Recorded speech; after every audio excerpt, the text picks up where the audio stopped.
Hello students, स्वागत है आप सबका हमारे यूट्यूब चैनल पर। आज हम आपको पार्ट 3 के अंदर पोलिनोमियल से रिलेटेड मोस्ट इम्पोर्टेंट कुछ क्वेश्चंस करवाएंगे जो कि एग्जाम की दृष्टि से बहुत इंपॉर्टेंट है, क्लास 6 से लेके क्लास 12 तक और कम्पिटिटिव एग्जाम के लिए। तो चलिए स्टूडेंट्स वीडियो स्टार्ट करते हैं। ठीक है स्टूडेंट, फर्स्ट क्वेश्चन मैंने लिया है रीट एग्जाम 2018 से। देखिए क्वेश्चन,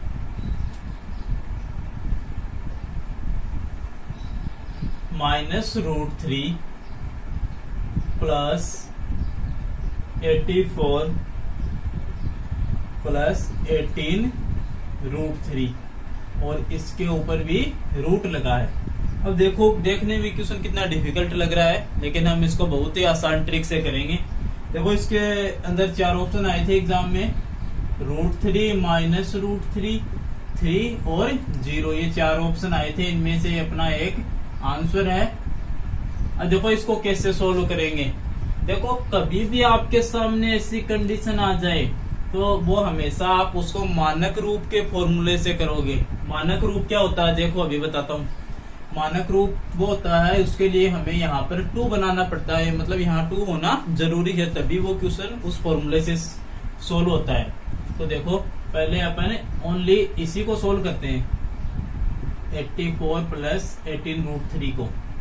देखो यहाँ पर हमें 2 की जरूरत पड़ रही है, 2 हमें बनाना पड़ेगा, 2 है नहीं। तो 2 बनाने के लिए मैं क्या करता हूँ, 18 को 2 into 9 लिख देता हूँ। ठीक है, 2 into 9, ये भी 18 है और ये भी 18 है। अब देखो, अब आगे करते हैं। अब हमें रखना तो ओनली यहाँ पर क्या है, हमें रखना तो यहाँ पर ओनली 2 है। तो 9 को हमें यहाँ से हटाना पड़ेगा, और हटाने के लिए 9 को हम रूट के अंदर ले जाएंगे। तो रूट के अंदर 9 सेम टू सेम जाएगा या अलग होकर जाएगा। देखो, कभी भी अगर कोई संख्या रूट के अंदर जाती है तो वो उसका रूट हो जाती है। ठीक है, जैसे 2 होता है तो 4 में जाता है, और 3 होता है तो 9 बन के जाता है, और 4 होता है तो 16 बन के जाता है। पता ही होगा आपको ये तो 9 किसके फॉर्म में जाएगा, 81, क्योंकि 81 का रूट है 9। तो 81 अंदर हो गया 9 जाकर, और अपने पास √3 पहले से था, इसको रूट में ही है। ठीक है, अब देखो यहाँ पर कंडीशन क्या होती है, जो ये 2 हमारे पास रूट के अंदर आए हैं ना, इनका टोटल हमेशा इस फर्स्ट वाले डिजिट के बराबर होना चाहिए। तो इनका टोटल 84 है, और अपने पास ये भी 84 है। तो हम सही क्वेश्चन, मतलब अपना सोल्यूशन सही चल रहा है। तो अब देखो आगे, देखो 84।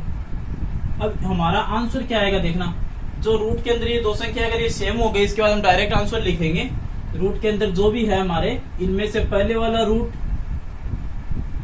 बड़े वाला और उसके बाद छोटे वाला, ये अपना आंसर है।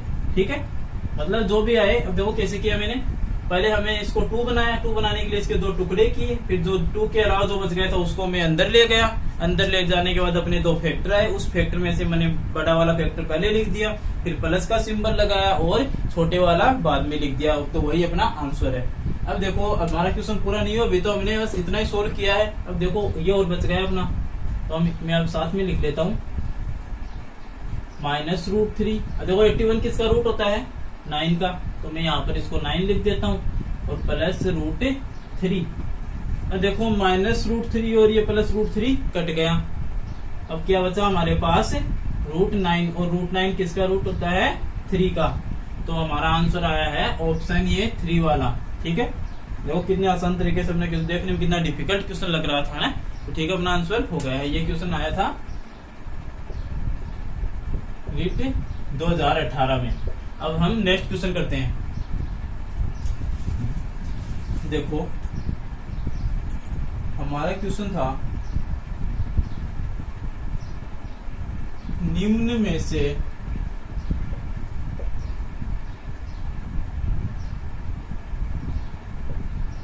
कौन से बहुपद है, कारण लिखो, मतलब रीजन बताओ, और चरों, चर यानी वेरिएबल, जैसा कि मैंने बताया हुआ है, मैंने इंग्लिश मीडियम और हिंदी दोनों के लिए बना रहा हूँ वीडियो, ठीक है। वेरिएबल की संख्या पता करो। देखो क्वेश्चन अपने पास पहला क्वेश्चन था 3x square minus 5x plus 13।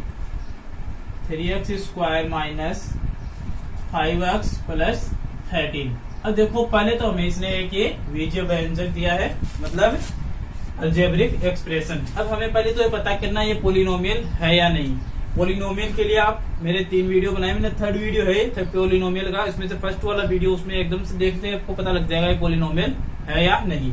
तो देखो पोलिनोमियल है ये, क्योंकि इसकी पावर क्या है, पॉजिटिव है, और इसके गुणांक नॉन जीरो अचर संख्या के साथ में जुड़ने वाले गुणांक होते हैं, तो हमारा ये पोलिनोमियल है। अब देखो कारण मैंने बता दिया, पावर 2 है, और ये जुड़ने वाला क्या है, नॉन जीरो। चरों की संख्या, इसमें वेरिएबल कितने हैं। अब देखो वेरिएबल ये होते हैं, इसका भी मैंने बताया हुआ, वेरिएबल का भी एक वीडियो है। तो इसमें वेरिएबल की संख्या कितनी है, वेरिएबल हमारे पास ओनली 1 है। अब एक क्वेश्चन हो गया, सेकंड क्वेश्चन करते हैं। सेकंड क्वेश्चन था 3 के अंदर हम बस इतना ही क्वेश्चन है 3, इसमें को हमें बताना है ये पोलिनोमियल है या नहीं। देखो मैंने आपको बताया था, जो कांस्टेंट राशि जब आपके पास अकेली आ जाती है तो वो हमेशा कांस्टेंट पोलिनोमियल होता है। तो ठीक है, तो 3 क्या है, कांस्टेंट पोलिनोमियल, मतलब अचर बहुपद, ठीक है। तो हमारे दोनों क्वेश्चन, चर राशि इसके अंदर है नहीं ये, क्योंकि खुद ही एक अचर राशि है, ठीक है। तो हमने 2 क्वेश्चन ये हो गए। अब हम नेक्स्ट क्वेश्चन करते हैं। देखिए नेक्स्ट क्वेश्चन है अपना,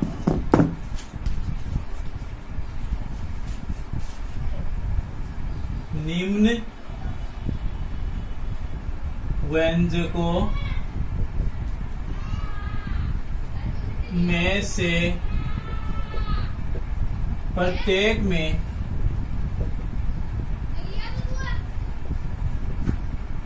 x स्क्वायर का कोफिशिएंट मतलब गुणांक लिखो। ये क्वेश्चन अपना, अब देखो इसमें से अपना फर्स्ट क्वेश्चन है 12 plus 3x plus 5x square, फिर नेक्स्ट है 7 minus 11x plus x cube, और थर्ड है √3x माइनस 7, और 4 है π/2 x स्क्वायर प्लस x। अब देखो हमें इसमें क्या बताना है, x स्क्वायर का गुणांक बताना है। x स्क्वायर ये है, तो गुणांक क्या होता है, जो जिसके साथ में जुड़ा होता है, मतलब गुणांक ये डेफिनेशन होती है, अचर राशि के साथ में जो जुड़ता है वही उसका गुणांक होता है। यहाँ पर अचर राशि x है, तो हमें ओनली x, ये भी अचर राशि है, लेकिन हमें क्वेश्चन में क्या पूछा है, x स्क्वायर का गुणांक, तो इसका आंसर आ जाएगा 5। नेक्स्ट क्वेश्चन में देखो x स्क्वायर का पूछा है, हमें पूरे क्वेश्चन में कहीं पर x स्क्वायर दिख रहा है क्या, नहीं दिख रहा, तो हमारा आंसर हो जाएगा 0। नेक्स्ट में चलते हैं, x स्क्वायर का इसमें कहीं पर x स्क्वायर दिख रहा है, नहीं दिख रहा, तो इसका आंसर भी 0। इसमें देखो x स्क्वायर का गुणांक क्या है, x स्क्वायर के साथ में जुड़ा है π/2, तो इसका आंसर हो जाएगा π/2, ठीक है। और पाई के लिए, पाई क्या होती है इसको समझने के लिए भी मेरा एक वीडियो में लिंक उसका डिस्क्रिप्शन में दे दूंगा, उसको देख लेना। पाई की एग्जैक्ट वैल्यू, मतलब पाई कैसे बनी थी और पाई की वैल्यू क्या होती है, और पाई में और 3.14 में क्या डिफरेंस है, ये भी उस वीडियो में आपको पता लग जाएगा, ठीक है। तो चलिए नेक्स्ट क्वेश्चन की ओर चलते हैं। हमारे 4 क्वेश्चन हो चुके हैं। चलो वो क्वेश्चन है, निम्न समीकरण की जांच कीजिए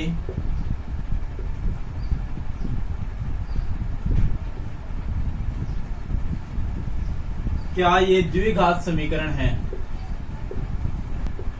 क्या ये द्विघात समीकरण है। मतलब में एक समीकरण है अपने पास क्वेश्चन में है x plus 1 plus 8 is equal to x plus 2 और x माइनस 2।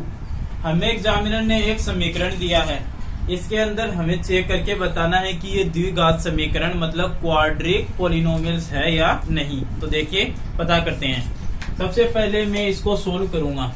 देखो x को x से मल्टीप्लाई करोगे तो क्या होगा x स्क्वायर, फिर प्लस का सिंबल, फिर x को 1 से करोगे तो क्या होगा x, फिर प्लस 8 अपना है ही।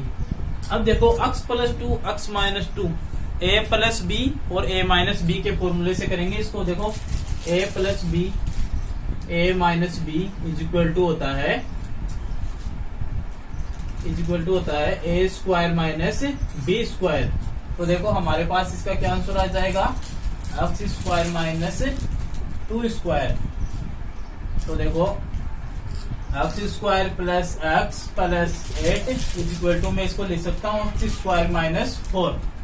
ठीक है, अब देखो क्या करेंगे। अब देखो x स्क्वायर प्लस x, ध्यान से देखना है यहाँ पर, ये x स्क्वायर इधर आकर क्या हो जाएगा माइनस का, और 4 इधर आकर क्या हो जाएगा प्लस का। इधर कुछ नहीं बचा, x स्क्वायर से x स्क्वायर कैंसिल, फिर x प्लस 8 और 4 कितने हो गए 12 है, अपने पास ये बची है। ठीक है, x प्लस 12 है। अब देखो द्विघात समीकरण मतलब जिसकी पावर 2 हो, क्या अब ये वैसी समीकरण है कि आपके पास नहीं है, क्योंकि इसकी पावर तो ओनली 1 है। ये हमारा द्विघात समीकरण नहीं है, ये क्या है हमारा एक घात समीकरण है। ठीक है, लीनियर पॉलिनोमियल्स। ठीक है, तो यहां पर हम लिखेंगे अतः यह द्विघात समीकरण नहीं है। तो चलो अब नेक्स्ट क्वेश्चन करते हैं। देख लेना दोनों क्वेश्चन को ध्यान से। हमारे पास 4 क्वेश्चन तो ये हो गए, 5 ये हो गया, और 3-4 क्वेश्चन इससे पहले कर लिए।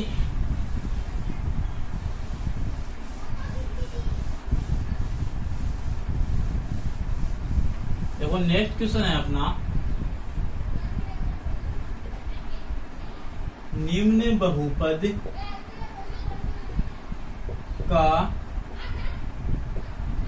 मान ज्ञात करो। x इज इक्वल टू 1 पर। देखो हमारे पास फर्स्ट क्वेश्चन मान लो ये है x square plus 5x plus 7। इसके अंदर देखो हमें x इज इक्वल टू 1 पे करना है, तो x की जगह हम 1 लिख देंगे, और 1 है तो 1 के स्क्वायर लग गया, फिर 5 है तो x क्या लिखना है 1। जब भी कोई दो संख्याओं के बीच में कोई सिंबल ना हो तो वहां हम मल्टीप्लाई का सिंबल यूज करते हैं, ध्यान रख लेना। प्लस 7। अब देखो 2 इंटू 1 का square 1 plus 5 into 1 5 plus 7। 2 into 1 कितना हो गया 2 प्लस 5 प्लस 7। 5 और 2 7 और 7 और 7 14। अपना आंसर आया है 14। एक क्वेश्चन और करते हैं। इस बार हम क्वेश्चन करेंगे x इज इक्वल टू -1 पर। ठीक है, हमारा क्वेश्चन है 3x स्क्वायर प्लस 7x।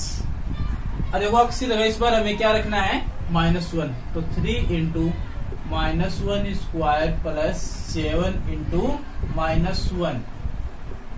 देखो 3 -1 का स्क्वायर क्या होता है, कभी भी माइनस की संख्या को आप माइनस की संख्या से मल्टीप्लाई करोगे तो आपके पास आंसर आएगा प्लस में, तो इंटू +1 पर। अब देखो यहाँ पर प्लस 7 को -1 से करोगे तो -7, 3 को 1 से किया 3, और यहाँ पर देखो प्लस माइनस सिंबल क्या बन गया माइनस।